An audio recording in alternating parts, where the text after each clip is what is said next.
Okay, Bismillahirrahmanirrahim. Assalamualaikum warahmatullahi wabarakatuh, and salam Malaysia Madani. So now I'm going to present about the coherence principle, which is one of the principles of learning multimedia learning.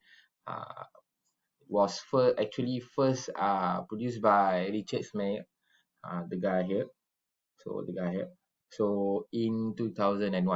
So this is my introduction. So this is me, Muhammad Mursyid bin Hidayatullah, and this is my ID. All right. Okay, now let's go to the coherence principle. What does it say?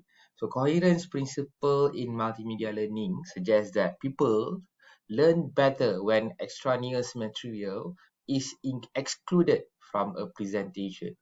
So we cannot include any materials that is not going to support our presentation. So the idea is unnecessary informations can overload the learner's cognitive resources.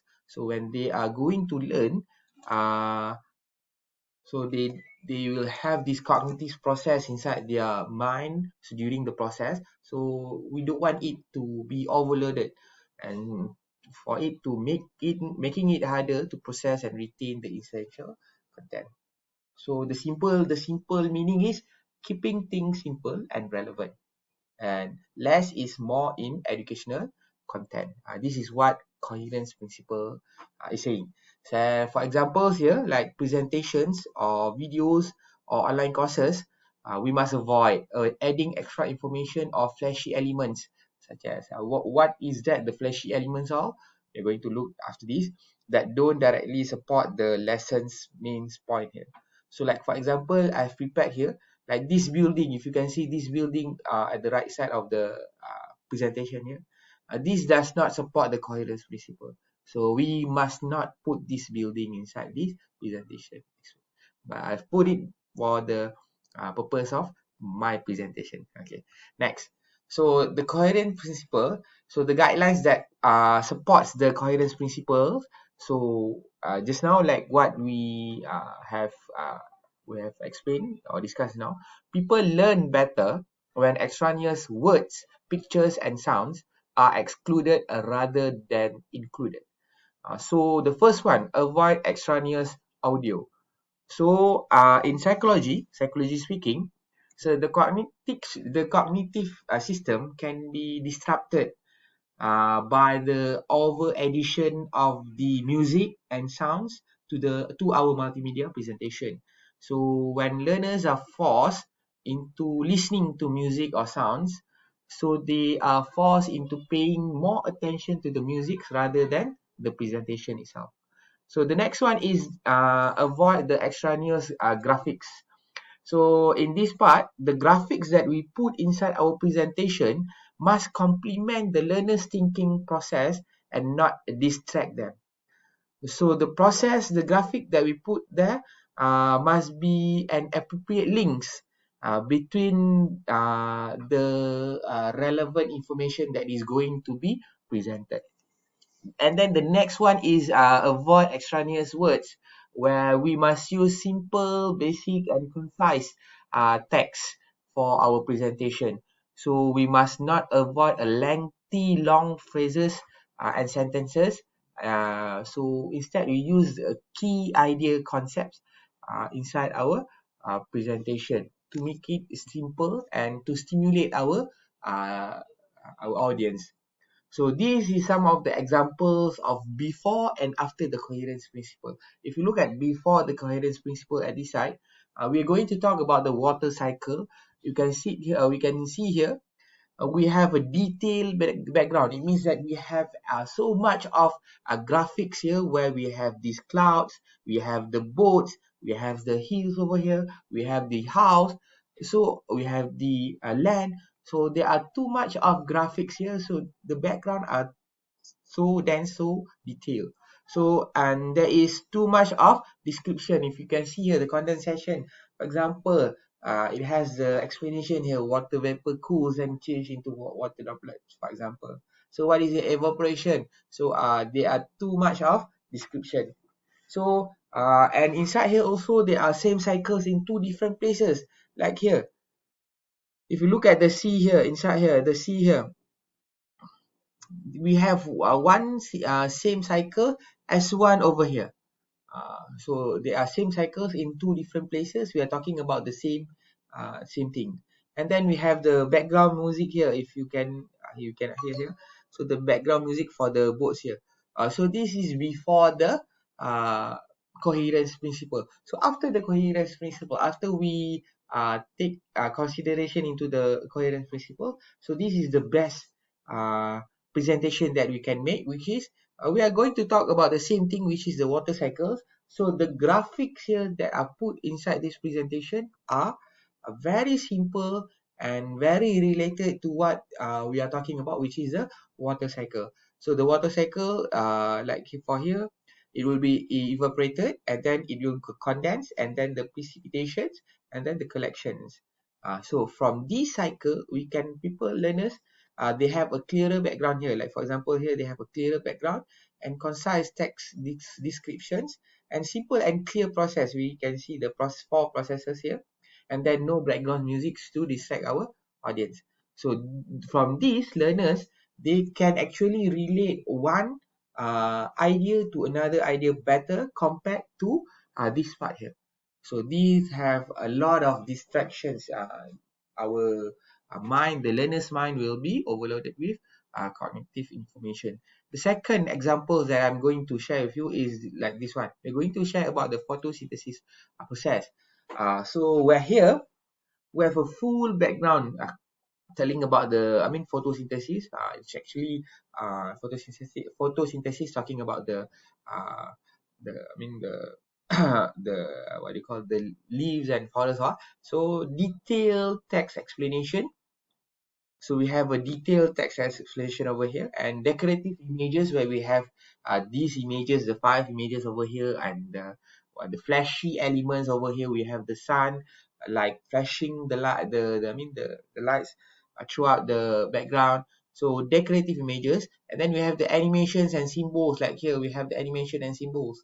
So which are not actually related to the photosynthesis process and which are unrelated to photosynthesis process. So this is before we apply our coherence principle. After we apply our coherence principle, we can see here. Uh, so the process that is happening.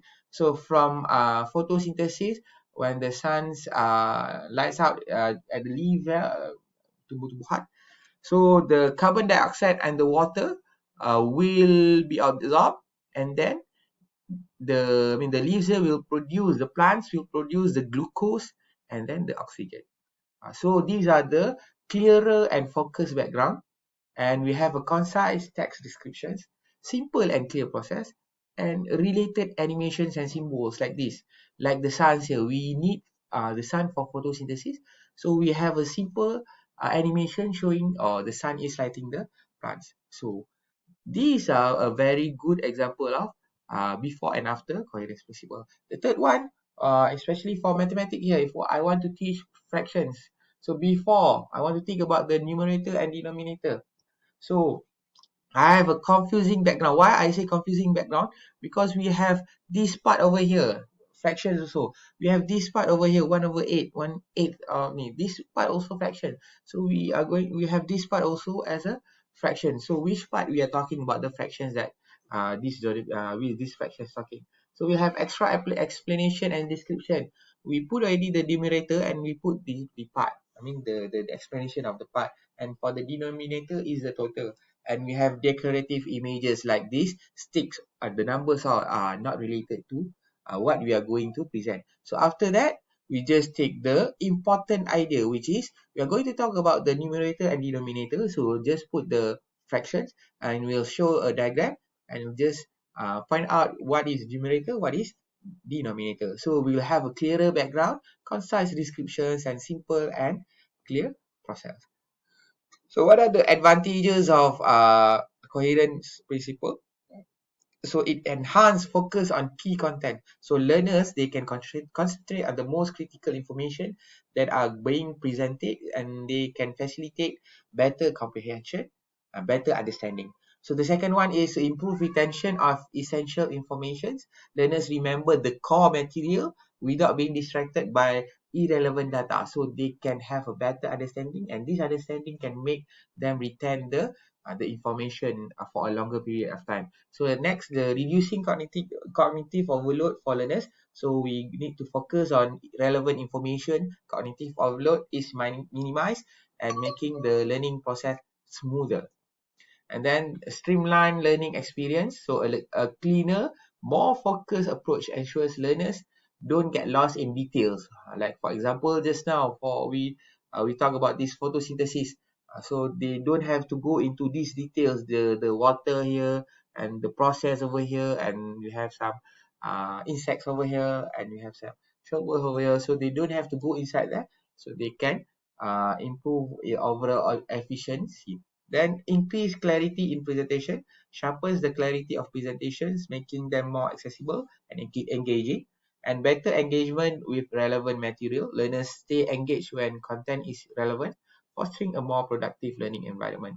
So the disadvantages of the coherent principle is potential of simplification of complex topics. Important nuances might be lost if topics are overly simplified, potentially impacting depth of understanding. Like for example, over here, if you just for the water cycle over here, like if you just put this explanation, I mean this one word, so maybe some of the students who cannot relate this with this process over here, like for example, how the water cools, the water vapor cools and change into the water droplets for the condensation part. So if they cannot understand this part, so this will make the students not going to learn. I mean, potential of simplification of complex topics. One of the examples. Then the next one is loss of creative elements in presentations. Removal of supplementary material can reduce the opportunity and creative illustrative examples. Next, it is limited appeal to diverse learning styles. Learners with varied styles might benefit richer with richer presentation. And then the fourth one is risk of decreased learner engagement. So maybe excluding additional material can make the presentation boring, especially for young learners. They want animation and they want sounds to attract them, to make the learning more engaging. And the connection between the cognitive theory of multimedia learning (CTML) with coherent principle. The cognitive theory posits that learning is more effective when multimedia presentations are designed to reduce extraneous cognitive load. And we have three assumptions here: the dual channel, the limited capacity, and active processing. So this coherence principle, it fulfills all three assumptions here, where reducing extraneous load, where directly addresses limited capacity part, where it will reducing the extraneous cognitive load. Enhancing essential processing, where it will emphasize on active processing, where learners select the relevant information only, organize into a more coherent structures and integrate it with prior knowledge, like example that we can see here. And then support dual channel, where uh, it supports the dual channel assumption by ensuring that both visual and auditory channels are not overloaded with extraneous content. Like this example over here, we have the words that are precisely describing the process for photosynthesis. Next, we're going to look at the dual coding for this coherence principle. So dual coding posits that people process information through two distinct channels, which are the verbal and non-verbal. So for the verbal part, it processes linguistic information such as text and words.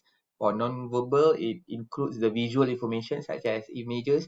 So same, for the coherence principle, it justify the dual coding also, where it reduce the cognitive load.